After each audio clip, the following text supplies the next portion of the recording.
नमस्कार दोस्तों। प्रस्तुत है प्रबोध कुमार की लिखी कहानी क्षोभ। सपने में मेरी प्रिया आई। बहुत देर एक जगह बैठे हम प्रेम भरी बातें कर रहे थे। फिर नाव पर किसी अनजान झील में घूमते रहे जहां प्रिया को मैंने डूबने से बचाया। उसके बाद हम पेरिस पहुंच गए। पेरिस का मजा जिसने नहीं लेने दिया वह टिकट चेकर था। मेरी आंखों में नींद भरी थी, जिससे घड़ी पर दृष्टि केंद्रित करने के लिए मुझे विशेष चेष्टा करनी पड़ी। एक बज चुका था। मैंने उसकी तरफ देखा। गरम काले सूट में वह अपना मोटा शरीर छिपाने की फिजूल कोशिश कर रहा था। जहां गर्दन होनी चाहिए वहां दो छोटे छोटे काले धब्बे थे, जो मैं समझता हूँ आंखें रही होगी। नाक मुंह भी कहीं रहे होंगे, मुझे दिखे नहीं। आंखों के ऊपर सफेद हैट था। जिस जगह पर तेल के दाग थे उसका पूरा आकार मुझे खासा हास्यपद लगा। हंस क्यों रहे हो? उसने पूछा। फिर मैं पता लगाने में असफल रहा कि ये शब्द कहाँ से निकले। मुझे लगा हो न हो वह सफेद हैट ही है जो बात कर रहा है। सफर करते समय हंसना नहीं चाहिए, मैंने सफेद हैट से कहा। यह डिब्बे में कहीं लिखा होता तो मैं कभी न हंसता। कानून का मैं बड़ा आदर करता हूँ। टिकट दिखाओ। तुम यह बताओ कि जब मैं पहले या दूसरे दर्जे में सफ़र करता हूँ तो या तो तुम रात में आते ही नहीं, या आते भी हो तो टिकट मांगने के लिए मेरी नींद टूटने का इंतजार करते हो। आज मैं तीसरे दर्जे में जा रहा हूँ तो तुमने मुझे झकझोर कर जगा दिया। क्यों जगाया तुमने मुझे? पेरिस में हम न जाने क्या क्या करते। बकवास बंद करो, टिकट दिखाओ। मैंने ताज्जुब से उसकी ओर देखा। मेरा भाषण उसके निकट बकवास से अधिक कुछ न हुआ। नहीं दिखाऊंगा टिकट, मैंने गुस्से से कहा। तो लाओ जुर्माना दो। जुर्माना किस बात का? तुम्हारे पास टिकट नहीं है। डिब्बे के सभी यात्री जाग रहे थे। उनके खिले चेहरे से साफ झलकता था कि वे बड़ी रुचि से हमारी बातें सुन रहे थे। मुझे विश्वास है कि उन्हें पूरी बात मालूम होती तो वे यही मानते कि मेरी नींद तोड़कर उसने सचमुच बड़ा अपराध किया है। अगर तुमने ज्योतिषी से यह जाना है कि मेरे पास टिकट नहीं है, मैंने उससे कहा, तो बहुत बुरे ज्योतिषी हो। पता नहीं तुम्हारा धंधा कैसे चलता होगा। जुर्माना दो, उसने रसीद की बही निकालते हुए कहा। तुमने फिर जुर्माने की बात की? तो टिकट दिखाओ। तुमने पेरिस में मजा क्यों नहीं लेने दिया? टिकट दिखाओ। मेरी प्रिया मुझे गाली देती होगी, मैं उसे वहां अकेला छोड़ आया हूँ। टिकट दिखाओ। तुम क्या मशीन हो कि एक ही रट लगाए हो? कुछ तो शब्दों में हेर फेर करो। टिकट दिखाओ। ओह दिखाता हूँ, जान मत खाओ। टिकट दिखाओ। तुमने जिंदगी में कभी टिकट नहीं देखा? मैं समझता हूँ हजारों देखे होंगे। फिर मेरा टिकट देखने की तुम्हारी इतनी इच्छा क्यों है? जैसे तमाम टिकट होते हैं वैसा ही मेरा भी है। सच मानो कहीं कोई विशेषता नहीं है। टिकट लाओ। क्या करोगे? चाटोगे या घर ले जाकर बच्चों को खिलाओगे? मेरे सहयात्री खुले दिल से हंस रहे थे। मुझे वे मूर्ख लगे। बिना मजाक की कोई बात के हंस पड़ता मूर्खता नहीं तो क्या है। वे आपस में शायद इस बात पर शर्त लगा रहे थे कि यह आदमी टिकट दिखाएगा या नहीं। इसमें से किसी के भी चेहरे पर नींद के लक्षण नहीं दिखे। इसमें मेरा कोई दोष नहीं था।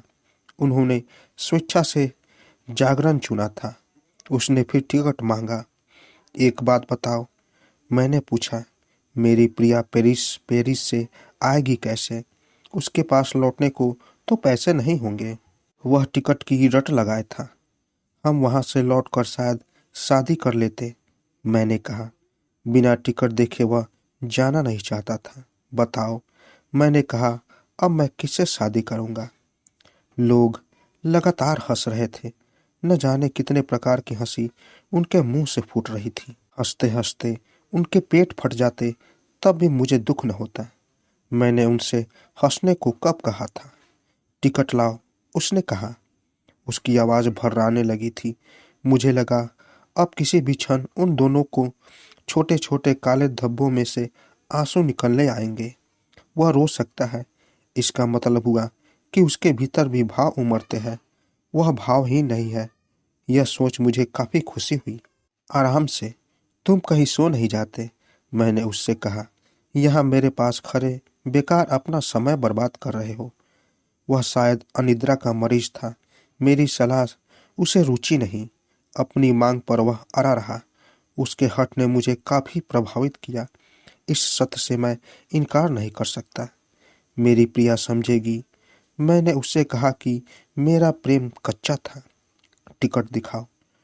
उसे जो गलतफहमी होगी उसके जिम्मेदार तुम होगे। टिकट दिखाओ। उसका पेरिस से लौटने का या मुझे पेरिस भेजने का खर्च तुम्हें उठाना पड़ेगा। तुम्हारी यही सजा है। टिकट लाओ। तुम्हें अपनी सजा मंजूर है?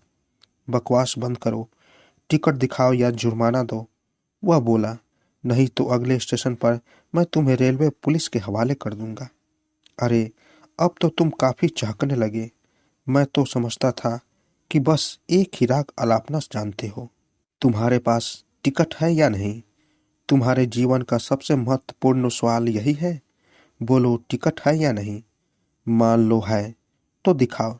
यदि न हो तो जुर्माना दूं। न दूं तो जेल जाना होगा। सोचते तो काफी साफ हो। मैंने कहा। टिकट है या नहीं? उसने मेरा हाथ पकड़ते हुए कहा। उसकी हथेली बहुत ठंडी थी। उसका गीलापन मुझे बेहद अरुचिकर लगा। मुझे विश्वास क्यों नहीं होता। मैंने कहा कि जब मैं सफर कर रहा हूं तो टिकट भी लिया होगा। तो दिखाते क्यों नहीं?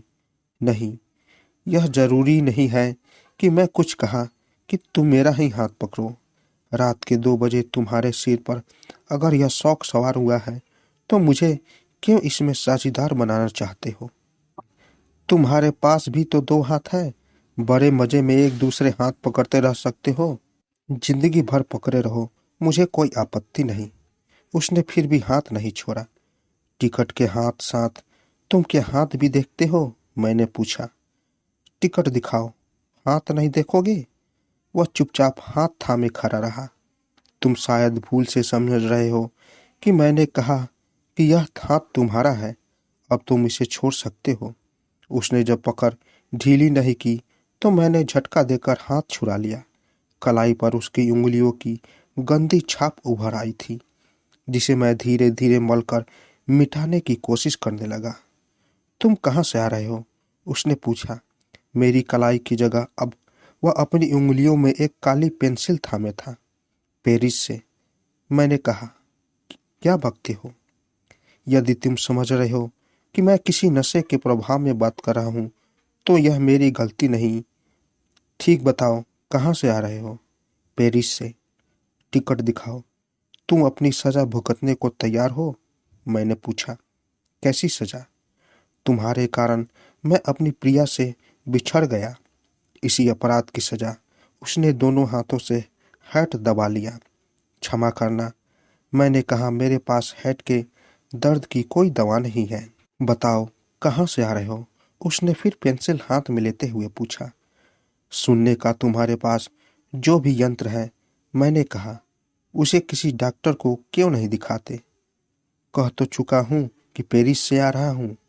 वहां के बारे में कुछ बता नहीं सकता क्योंकि तुमने ठहरने ही कहाँ दिया। टिकट दिखाओ। अभी तक तुम्हारी इच्छा मरी नहीं। मैं कहता हूँ टिकट दिखाओ।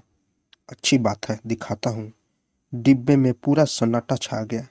सभी की आंखें मेरी जेब पर जम गई। शर्त लगाने वालों की दिल बुरी तरह धड़क रहे होंगे, इसमें कोई संशय न था।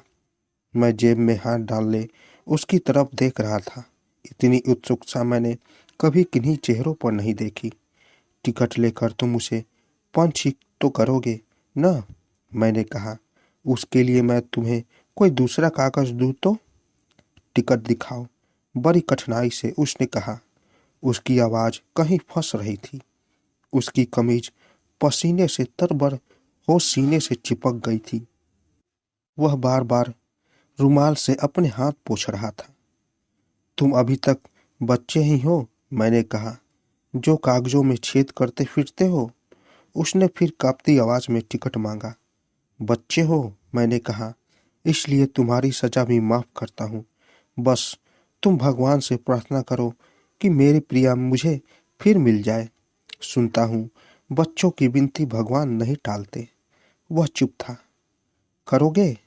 वह चुप खड़ा रहा। मुझे लगा उसने अभी से प्रार्थना शुरू कर दी। टिकट दिखाओ, उसने थोड़ी देर बाद कहा। उसने शायद प्रार्थना समाप्त कर ली थी। मैंने फिर सहयात्रियों की तरफ देखा।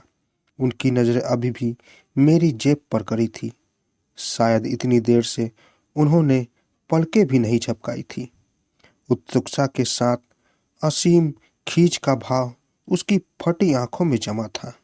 मैं डरा कि कहीं वे सब एक साथ हाथ डालकर मेरी जेब ही न फाड़ डाले। वे उस समय कुछ भी कर सकते थे।